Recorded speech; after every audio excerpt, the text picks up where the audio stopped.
Hey everyone, this is Emily Yan, and this is my final presentation for our Communications Across Cultures class. As a member of the MAIS program, my concentration is in international higher education administration, and from there my interest really lies in international student services, which is a department that's found within many international affairs offices on university campuses. The ISS deals with everything related to international students, from their orientation process to immigration and visa matters. What I want to talk about today is a program that many ISS departments organize on campuses, and that's an International Student Mentor Program. Right here at ECU, we have one, and it's called First Friends. And what the programs really aim to do is twofold. It serves to set international students up with a primary point of contact person upon their arrival to the United States. And it's also to help foster intercultural relationships and help the international student acclimate to life in the U.S. and at their host university. What I'm going to talk about today, I'm going to talk about these programs and how they're set up and how they operate. And I'm also going to explore the need for cultural training for the mentors of this program before their international partner arrives. Unfortunately, that's something that many universities don't have in place, but it's something that's pretty important.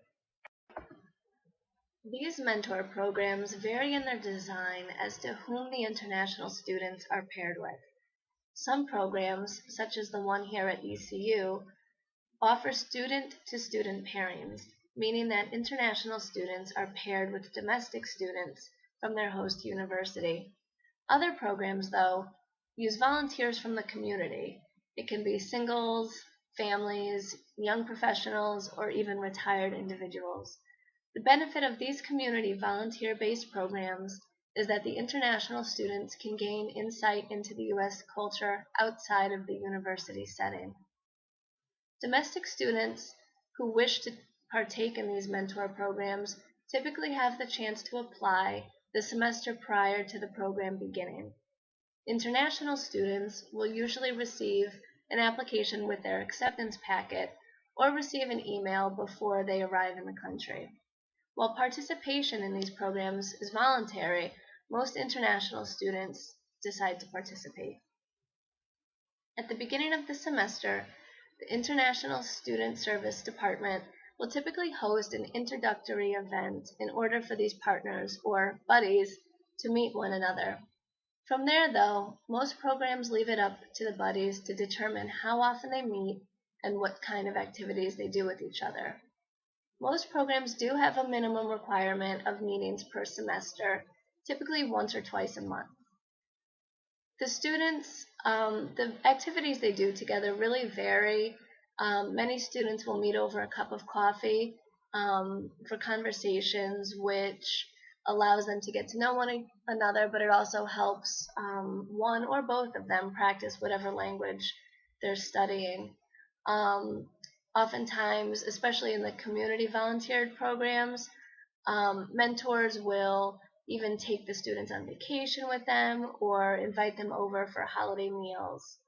The goal of these programs is to foster relationships that last at least the entire semester, but ideally the goal is to create relationships that last for at least the academic year or even lifelong.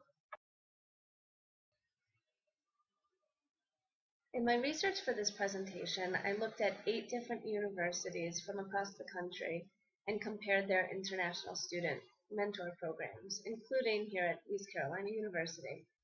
While all of the programs have the same best intentions of promoting cross-cultural friendships and assisting international students, only one of them actually offered cross-cultural training to the mentors before their international student arrived. Going into any sort of intercultural relationship, it's important to have not only a general understanding of cultural differences, but specifically the cultural differences of the culture with which you'll be interacting. So these programs, I think, are really crucial for students um, and are crucial to their success in having a successful intercultural relationship. Without training, students might encounter difficulties in their intercultural relationships.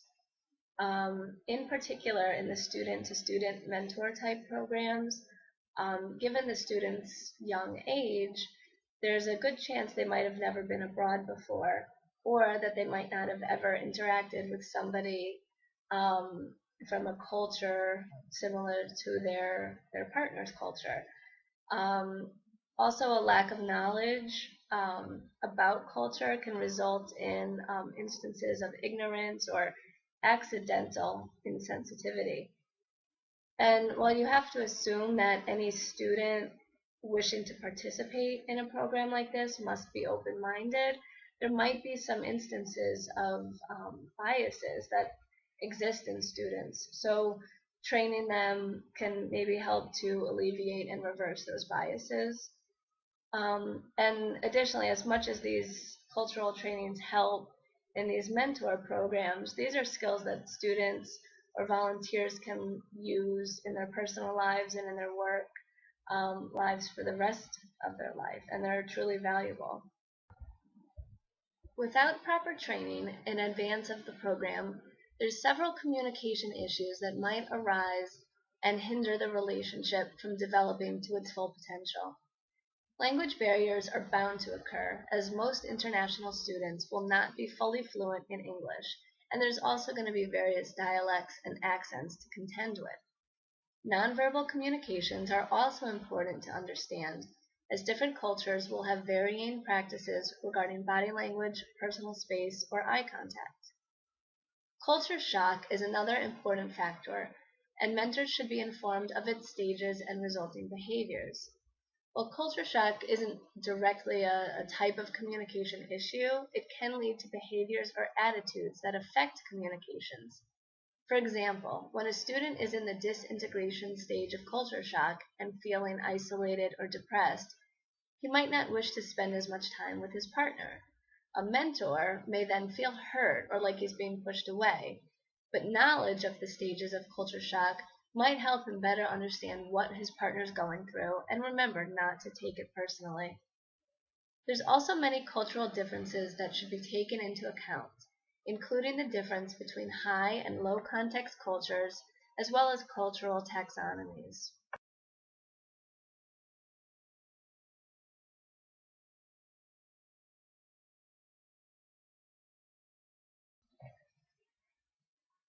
One of the most important cultural differences to distinguish between is that of high context and low context cultures. In high context cultures, individuals communicate with indirect and implicit messages, including a lot of nonverbal cues. Low context cultures, on the other hand, rely on direct and explicit messages. The United States is a low context culture. The difference between high and low context cultures is really important for mentors to understand, especially given that many international students come from high context cultures. For example, according to Open Doors, which is a publication by the Institute of International Education, nearly one-third of all international students in the United States between 2011 and 2013 were from China alone, which is a high context culture. You'll also see here a table from the same publication listing the top 25 places of origin for students studying in the United States. In just the top 10, 9 of those countries are high context cultures. So given these statistics, it's likely that if you encounter an international student, either as a mentor or just in your class, they're going to be from a high context culture, making it all that more important to understand how high context cultures work. Hofstede's cultural taxonomy is also worth mentioning to mentors in these programs.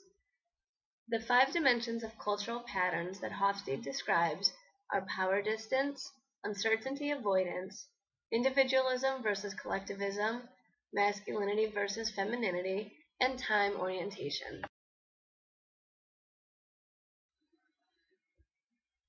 Of these 5 cultural taxonomies, I think the most important for mentors to learn about is the difference between individualistic and collectivistic cultures. Since in the case of these mentor programs, most of the interactions are based around either social interactions or just personal relationships, it's important to learn how your partner's culture aligns him with either himself or a large group. As I mentioned, I looked at 8 different universities and their international student mentor programs. The only one university that I found that offers training, cultural training, before the beginning of their mentor programs is the University of South Carolina. So now we're going to take a look at how USC sets up their cultural training. USC's program is called Buddies Beyond Borders, and it's a student-to-student mentor program. They currently have 320 participants, 160 domestic students, and 160 international students. This program has the same application process as most universities, which is just based solely on student interest. However, once accepted to the program, students are required to attend a mandatory 2 to 3 hour cultural training session led by the ISS department. What's so great about this program is that it operates 3 times a semester and it's open to all students, even those who aren't participating in the Buddies Beyond Border program. Furthermore, the organizers of this training also offer it to student groups or faculty departments that wish to receive this training. The USC intercultural training programs include games that are based on cross-cultural awareness. They have discussions and disseminate information on differences between cultures, and specifically the difference between individualistic and collectivistic cultures. They also practice with case studies and learn tips for intercultural success. On this slide, you can also see a promotional flyer used by USC to promote these training sessions, along with their logo for the Buddies Beyond Borders program. Here's one of the handouts passed out at the training sessions, which describes the differences between individualistic and collectivistic cultures.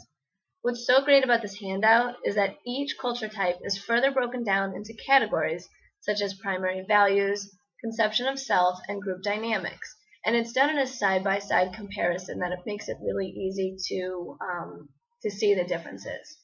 At the bottom, there's a list of countries for each culture type.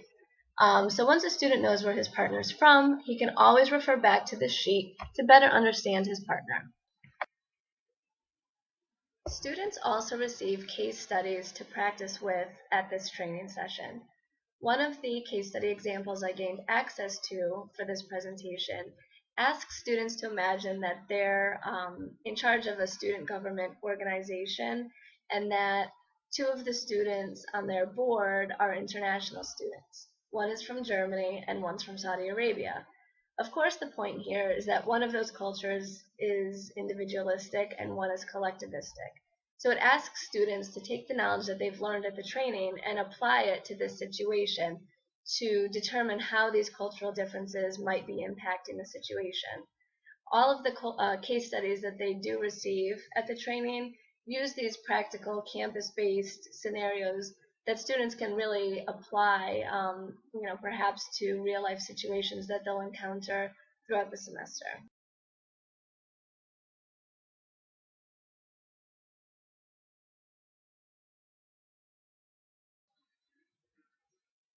So, in conclusion, there's universities around the United States that are offering these international student mentor programs.